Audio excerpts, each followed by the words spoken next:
मनोरंजक कहानियां।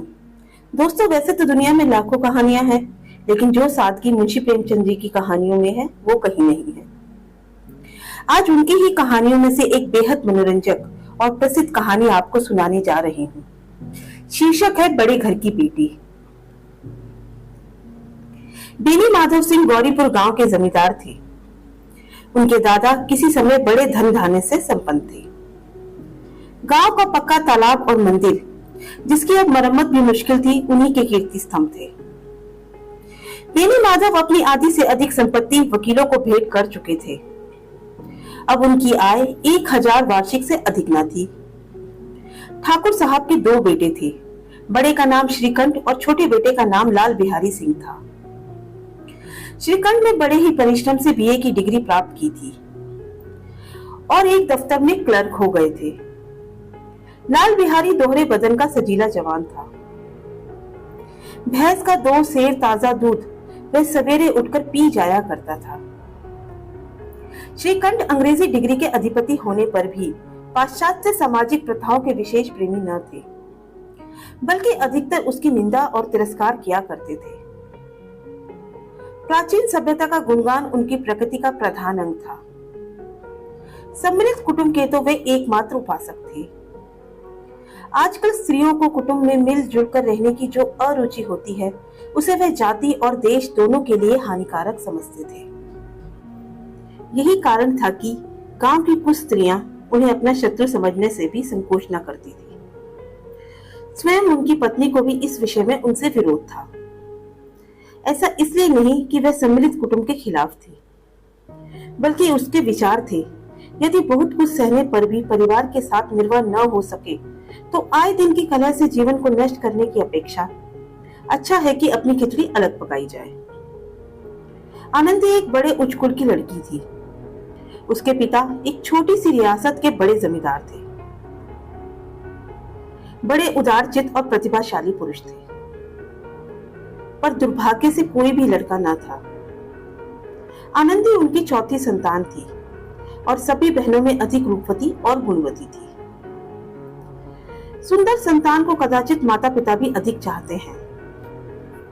ठाकुर साहब बड़े धर्म संकट में थे कि आनंदी का विवाह कहाँ करें। ना तो यह चाहते थे कि ऋण का बोझ बढ़े और ना ही यह स्वीकार था कि आनंदी अपने आप को भाग्यहीन समझे। एक दिन श्रीकंठ सिंह उनके पास किसी चंदे का रुपया मांगने आए। भूप सिंह उनके स्वभाव पर रीझ गए और धूमधाम से श्रीकंठ सिंह का आनंदी के साथ विवाह हो गया। आनंदी अपने ससुराल आई तो यहाँ रंग ढंग कुछ और ही देखा। मकान में खिड़कियां तक न थी और ना ही जमीन पर फर्श। वह एक सीधा सादा देहाती गृहस्थ का मकान था, परंतु आनंदी ने थोड़े ही दिनों में अपने आप को इन नई परिस्थितियों के अनुकूल बना लिया, मानो विलास के समान कभी देखे ही ना हो। एक दिन दोपहर के समय लाल बिहारी सिंह 2 चिड़िया लिए हुए आया और भाभी से बोला, जल्दी से पका दो, मुझे भूख लगी है। आनंदी पहले से ही भोजन पका चुकी थी, पर देवर के कहने पर नया व्यंजन बनाने बैठ गई। हांडी में देखा तो घी पाव भर से भी अधिक नहीं था, पर बड़े घर की बेटी थी इसलिए बचत क्या जानती। उसने सब घी खाने में डाल दिया। जब लाल बिहारी खाना खाने बैठा तो दाल में घी भी नहीं था। भाभी से बोला, दाल में घी क्यों नहीं डाला? आनंदी ने कहा, घी सब मांस में डाल दिया। लाल बिहारी गुस्से में बोला, अभी परसों ही तो घी आया है, इतनी जल्दी कैसे खत्म हो गया? आनंदी ने उत्तर दिया, आज तो कुछ पाव भर ही रहा होगा, वे सब मैंने मांस में डाल दिया। लाल बिहारी को भाभी की यह बात बहुत बुरी लगी। तिनक कर बोला, हाँ, जैसे मायके में तो घी की नदियां बहती हों। स्त्री से अपने मायके की निंदा नहीं सही जाती। आनंदी मुंह फेर कर बोली, हाथी मरा भी तो 9 लाख का, वहां इतना घी तो रोज नाई कहार खा जाते हैं। अब अनपढ़ लाल बिहारी से ना रहा गया और उसने अपनी खड़ाऊ उठाकर आनंदी की ओर जोर से फेंकी और बोला, जिसके गुमान पर फूली जा रही हो उसे भी देखूंगा और तुम्हें भी। आनंदी ने हाथ से खड़ाऊ रोकी। मुंह तो बच गया, पर हाथ में काफी चोट आई। क्रोध के मारे हवा में हिलते हुए पत्ते की भांति कांपती हुई अपने कमरे में आकर खड़ी हो गई। श्रीकांत सिंह शनिवार को घर आया करते थे। बृहस्पतिवार को यह घटना घटी। 2 दिन तक आनंदी को भवन में ही रही, न कुछ खाया न कुछ पिया, बस श्रीकंठ की राह देखती रही। अंत में नियम अनुसार संध्या समय घर आए और बाहर बैठकर कुछ इधर उधर की बातें करने लगे। कुछ देश काल संबंधी समाचार था, कुछ नए मुकदमों की बातें चलने लगी। बातों बातों में रात के 10 बज गए। गांव के भद्र पुरुषों को इन बातों में बड़ा ही आनंद आता था। श्रीकंठ को अपना पिंड छुड़ाना मुश्किल हो जाता था। ये 2-3 घंटे आनंदी ने बड़े ही कष्ट में काटे। किसी तरह भोजन का समय आया तो पंचायत उठ गई। एकांत हुआ तो लाल बिहारी ने भाई से कहा, भैया जरा भाभी को समझा दीजिए कि मुंह संभाल कर बातचीत करे, नहीं तो एक दिन अनर्थ हो जाएगा। मेरी माधव ने भी बेटी की ओर से साक्षी दी। हाँ, बहु बेटियों का यह स्वभाव अच्छा नहीं कि मर्दों के मुंह लगे। लाल बिहारी बोला, अगर वो बड़े घर की बेटी है तो हम भी कोई कुर्मी का हार नहीं। श्रीकांत ने चिंतित स्वर में बोला, आखिर बात क्या हुई? लाल बिहारी बोला, कुछ भी नहीं, बस यूं ही उलझ पड़ी। मेके के सामने हम लोगों को कुछ नहीं समझती। श्रीकंठ खा पीकर आनंदी के पास गए और बोले, तुमने आजकल घर में ये क्या उपद्रव मचा रखा है? आनंदी भी भरी बैठी थी, बोली, ये मेरे भाग्य का फेर है, नहीं तो एक गवार लड़का जिसको चपरासी गिरी करने का भी शहूर नहीं, मुझे खड़ाऊ से मारकर यूं करता है। सब हाल कहो, मुझे तो कुछ भी मालूम नहीं। आनंदी ने सारी बात श्रीकंठ को विस्तार से कह सुनाई। आनंदी की बातें सुनकर श्रीकंठ की आंखें लाल हो गई। बोले, यहां तक हो गया उस छोकरे का साहस? आनंदी स्त्रियों के स्वभाव अनुसार रोने लगी। स्त्रियों के आंसू पुरुषों की क्रोध अग्नि भड़काने में घी का काम करते हैं। रात भर श्रीकंठ करवट बदलते रहे। प्रातःकाल ही अपने पिता के पास जाकर बोले, दादा, अब इस घर में मेरा निर्वाह नहीं होगा। बेनी माधव श्रीकंठ की बातें सुनकर घबराकर बोले, क्यों? श्रीकंठ सिंह बोले, इसलिए कि मुझे अपनी प्रतिष्ठा का कुछ ख्याल है। जिनको बड़ों का आदर करना चाहिए वे उनके सिर पे चढ़ते हैं।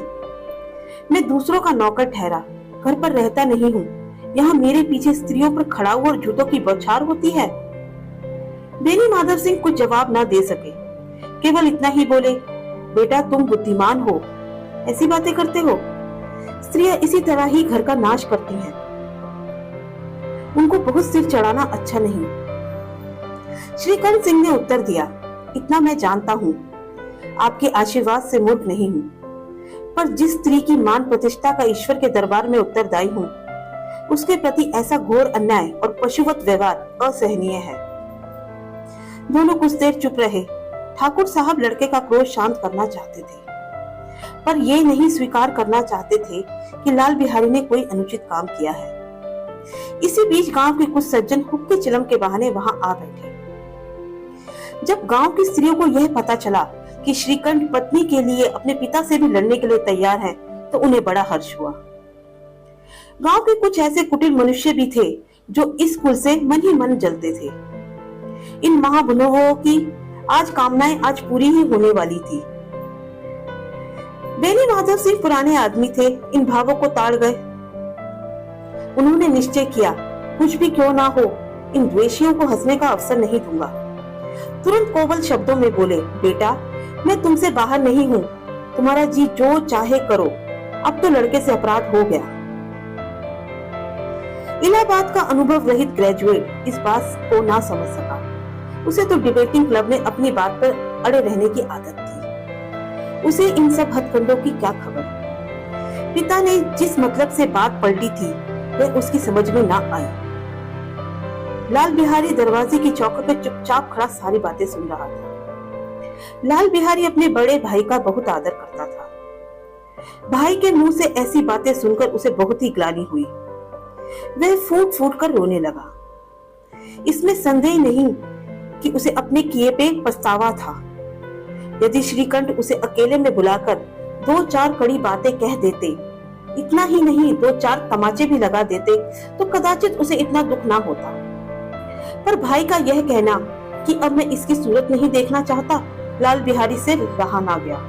वह रोता हुआ घर आया और कोठरी में जाकर कपड़े पहने। इसके बाद वह आनंदी के दरवाजे पर आकर बोला, भाभी, भैया अब मेरा मुंह नहीं देखना चाहते तो मैं ही इस घर से चला जाता हूँ, फिर कभी मुंह ना दिखाऊंगा। मुझसे जो अपराध हुआ है उसे क्षमा करना। आनंदी स्वभाव से बड़ी ही दयालु थी। उसे जरा भी उम्मीद नहीं थी कि बात इतनी बढ़ जाएगी।